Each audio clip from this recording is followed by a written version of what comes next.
Boy, ano pa bang ginagawa natin dito? Gusto ko na umuwi. Baliw, nakakahiya sa patay. Tsaka, magpapagpag pa tayo eh. Pagpag, kakain tayo? Tanga hindi. Yung pagpag, pamahiin yun na kailangan mo na dumaan sa ibang lugar bago umuwi galing buwan. Bakit? Ano mangyayari kapag hindi tayo nagpagpag?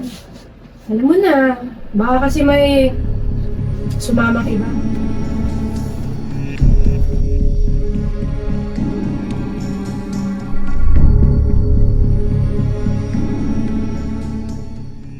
Kuya, wait lang ako. Ibaan ko. Asan na? Ay, pasensya ka na. Anong oras na ba? Napagod ako kakaluto kagabi. Teka nga, asan ba yung wallet ko?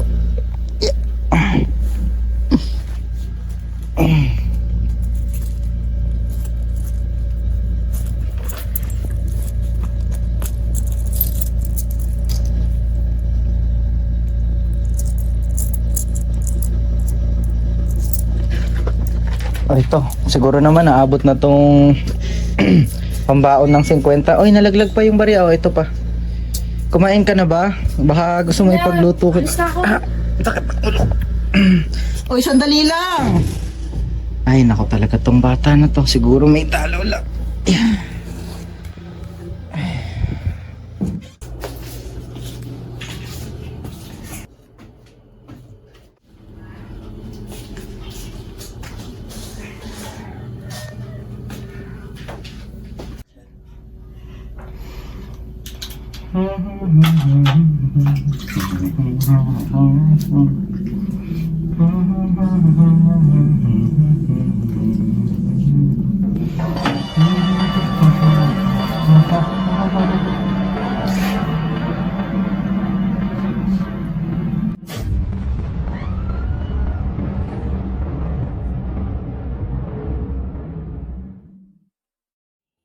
Kit, may tinda ka na? Gutom na ako. Sarap ng luto mo. Baka talaga maglinis ng karne. Talagang simot lahat. Ay, opo. Kayod lang ng kayod para sa amin ng kapatid ko. Mahirap na't nag-aaral pa po kasi yung kapatid ko eh. Hay nako, yung kapatid mong yan, piling mayaman. Tingnan mo ikaw, kakain ka dito araw-araw. Nilalakad mo ang mga karinderya at fast food. Makahanap lang ng mga maluluto at mababenta tapos siya, paupo-upo lang sa klase. Eh kung tulungan ka na lang magtrabaho. Gusto niya po magtapos eh. Ako rin po eh, gusto ko po makapagtapos at mabigyan ng mas magandang buhay yung kapatid ko. Kaya gagawin ko po ang lahat ng para sa kanya. Napakaswerte talaga ng kapatid mo sa'yo. Pogi ka na nga, masipag pa. Di tulad dyan ng mga nakatambay dito. Tignan mo naman sila kung ano-anong ginagawa. Kami, kagaya sa baliw na yan.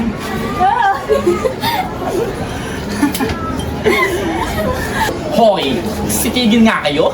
At least itong si Kit, kumakain para sa kanilang magkakapatid. Masarap pa magluto. Eh kayo, puro inom lang? O tingnan mo nga wala pa si Gerald ngayon ha? Hindi raw umuwi, sabi ng nanay niya. Ano, natokhang na? Baka nasobrahan na si Simot at di na nagising. Sus, masarap magluto. Baka mga pinapakain yan sa inyo galing sa karne ng daga. Kaya nga, ano? Aba, huwag kang magpipiling mayaman dyan, hoy. Yung nanay mo, nagpupulot na lang para may pambili ng pulang-pula mong lip tint. Aba? Tama na po, Ate Betty. Hayaan mo na po sila. Basta ako po, gagawin ko po ang lahat. Kumita lang para sa amin.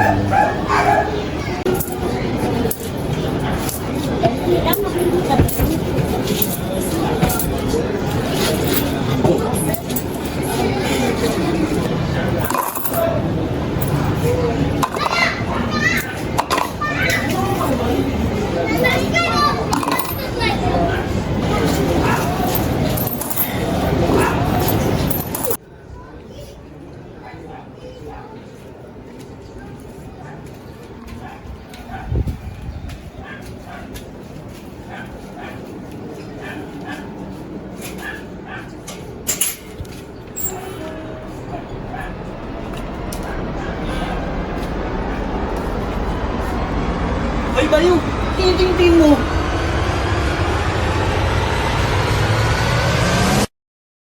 Paglaban mo pa. Ba't kaya ba tayo nag-psych? Ako kasi payment ka lang. Wala lang, fit lang ako sa mga disorders. Tsaka social complex kasi yung utak ng tao. Kaya gusto ko aralin. Hindi yan. Tsaka kung paano ako makakatulog sa'yo. Oh? Kailan ng ano?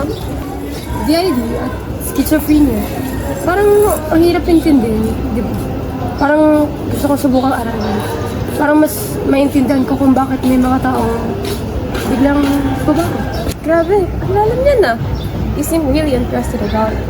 Ewan ko, personal lang siguro. Curious din kasi ako kung paano gumagana yung isip ng tao. Lalo na ako minsan parang may ibang taong sa loob nila. Bakit?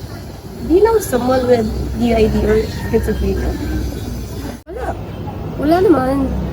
Pero kung meron man, gusto kong hindi sila katakutan. Gusto kong maunawaan sila. Understanding mo, Vina. Hindi lahat kaya mag-isip ng ganyan. Alam mo, para sa talaga yung sa'yo.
Tama na, please! Huwag ngayon! Lubayan mo ako!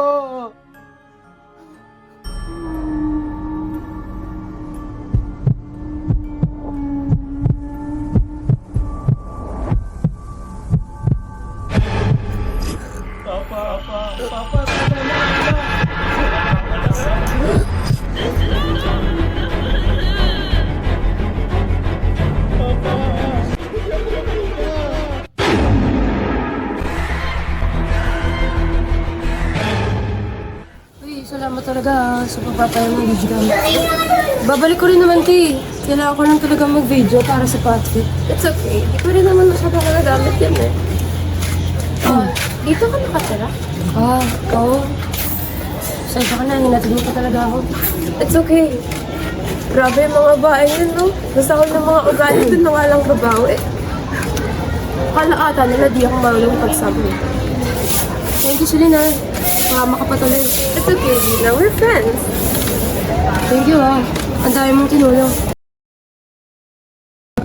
Uy! Nagkata na siya? Ha? Ang party ko gagawin sa diba? Uy! Grabe ka naman! Ay, kaya nung kuya mo? Ewan ba? Sino nung ano? Ay! Ano ang kala? Tinamawag ako sa bahay. Grabe ka naman. Security. Saka nag-girl tayo. Tapos nandun ka kay kuya ka. Kuya, late na ako. Yung baon ko. Asan na? Saglit. Ito, 20 pesos muna. Wala rin akong pera. Wala tayong kita. Mag-iingat ka. Tapos, kung kaya, umuwi ka ng maaga. Hindi na, alis na ako. Eh, magluluto ako ng paborito mong adobo.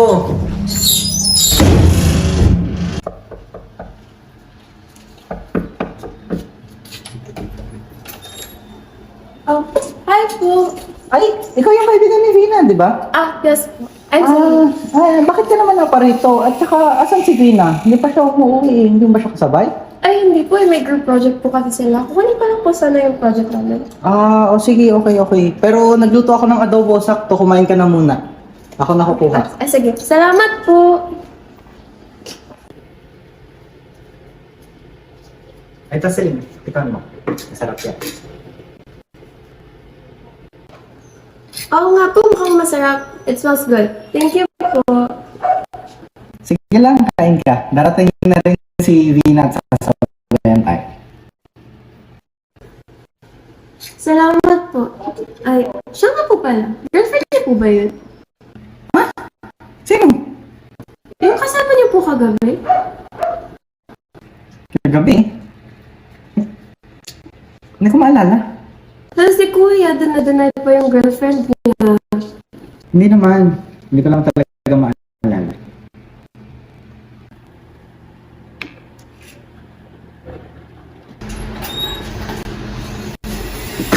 Vina! What did you do? Ano yan? Ano ginagawa mo? Ba't pinapakain mo kay Celine yan? Vina, luto yun ng kuya mo. Adobo yun. Masarap nga eh. Kaya na di ka kumakain yan eh. Bakit? Ano ba yan? Pagpag yan. Ano na sasabihin ng mga magulang mo pag nalaman nila na pinapakain ka namin dito ng pagpag? Pasensya ka na, Vina. Ano na nga, Celine? Salamat po kuya. Hoy, pangit na baklang Berry. Hindi na umuwi si Joyce kahapon. Talaga po? Asaan daw po siya? Ay, nako! Iyak nang iyak si Berta. Pusta ko? Lumandi na sa matandang mayaman yan. Maganda naman siya eh. Sayang no, Kit? Bagay sana ayaw, no? Tinanong na po ba sa polis? Pinapahanap na po ba? Oo nga. Nakakaloko tong barangay na to. Sunod-sunod ang nawawala. Nakaraan si Gerald. Tapos si Mario. Ngayon, si Joyce naman. Nakakatakot. Hindi ka pa nasanay. Ano na ba ang nawala rito at hindi bumalik? Hindi rin naman natagpuan ng mga bangkay nila kaya imposible ang mga patay yun. Siguro, nagtulak na lang ang mga yun at pinenta ang mga katawan nila. Nahiya lang bumalik. Ikaw talaga bakla. Bunganga mo. Aba, totoo naman eh. Sa hirap ng buhay ngayon, unahin pa ba ang hiya at dignidad kung kapalit naman ay pera? Pera ang tunay nagpapaikot sa mundo. Kaya nga hindi tayo kasali sa pag-ikot na yan. Kaya hanga ako rito kay Kit eh. Sa hirap ng buhay nagawa pa rin magtrabaho ng marangal. Babalik naman po siguro sila. Trabaho lang po talaga. Hay nako. Mabuti pa nga at makatulong naman ang mga yan sa mga magulang nila. Puro inom. Ang init talaga.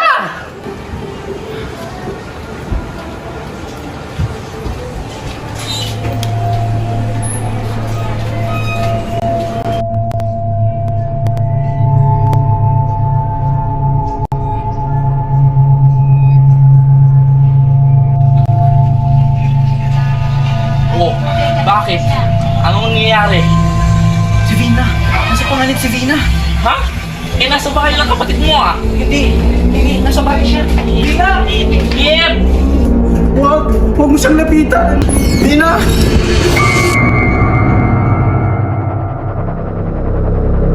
Asa si Vina? Sa mo din lang kapatid ko. Bayan mo kami!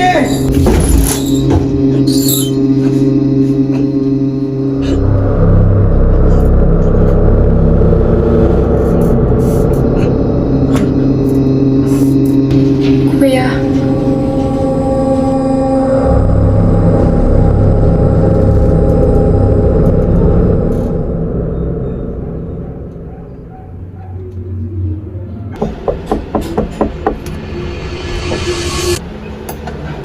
Si Vina po ba nandito? ko lang po sana yung project namin. Ay, ikaw pala, Celine. Naku, pasensya ka na. Naghiwa kasi ako ng paninda ngayon eh. Ah, kaya po pala. Pasensya na po sa abala. Ganun pa lang po sana yung project namin ni Vina. Ay, wala si Vina rito eh. Maagang umalis kanina. Pagkagising ko eh, wala na siya rito. Hindi ba siya pumasok? Ay, talaga po ba? Wala po siya kanina sa school. Naku, saan naman nagpunta yun? Wala rito pagkagising ko. Hindi rin humingi ng baon sa akin kanina. Ay, really po? Hindi ko po kasi alam kung saan siya nagpunta eh. Ay, nako, sige. May pagtatanong ko sa mga kapitbahay kung nakita ba siya kanina. Akit ka na lang sa sa taas at doon mo na kunin yung project mo. Mukhang hinihintay ka rin ng sundo mo. Eh, sige. Salamat po. Kunin ko lang po yung project namin.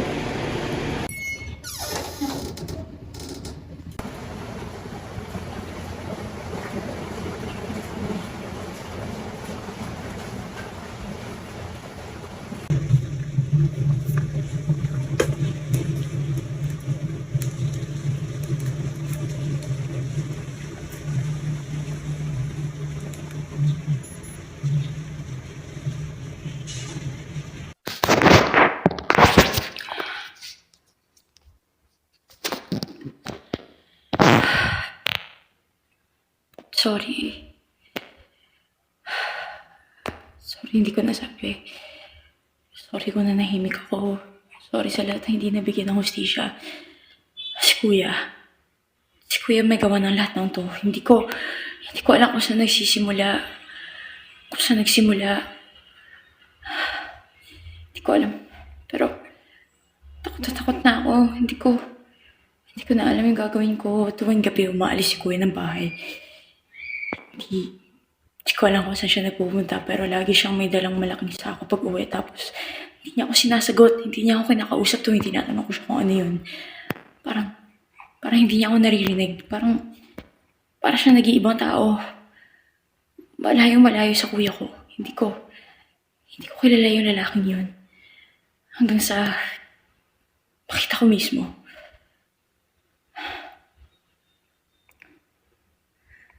Siya pumatay kay Kuya Mario. Kita ko siya mismo na hinihiwa. Hinihiwa yung katawan niya, tapos si Joyce, nawawala siya ngayon. Nakita ko yung bag niya sa kwarto ni Kuya. Sigurado akong pinatay niya rin si Joyce. Hindi ko alam kung anong nangyayari sa kanya tuwing nag-iibang tao siya. Takot ako. Parang hindi niya ako kilala. Wala siyang sinasanto. Hindi ko siya masumpong kasi wala kaming pera. Hindi ko siya patingin sa doktor dahil wala kaming pera. Parang siyang may nakikita na wala naman dyan. Nag-iiba ang ugali niya bigla. Hindi ko na po alam. Minor lang ako, estudyante lang. Hirap na ako. Araw-araw akong gumigising na may takot na baka ako na yung susunod.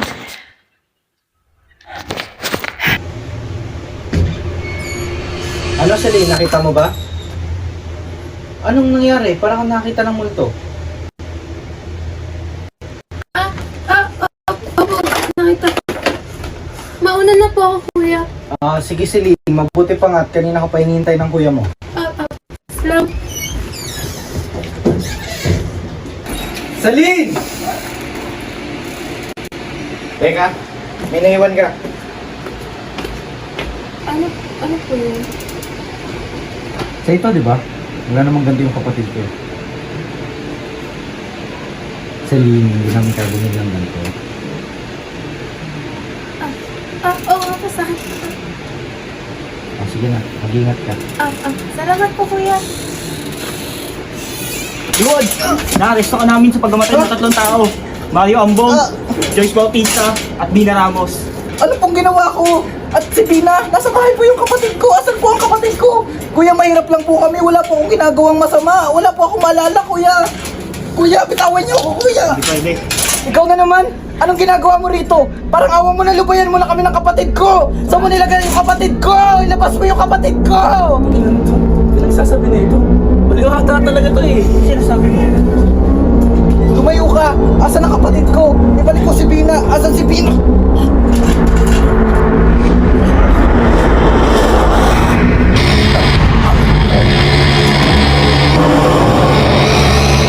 Hindi ko nga alam eh. Teka. Pogi, sabi ko na baliw talaga to eh.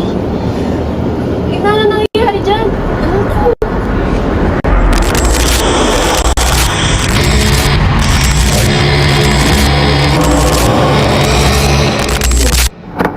Hoy, Bayo!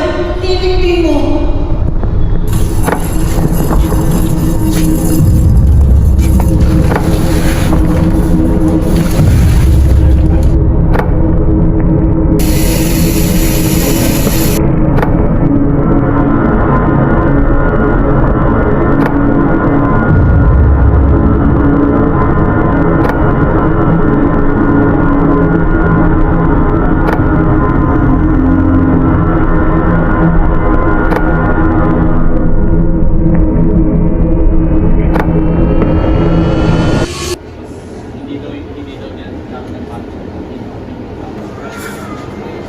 Alam ko.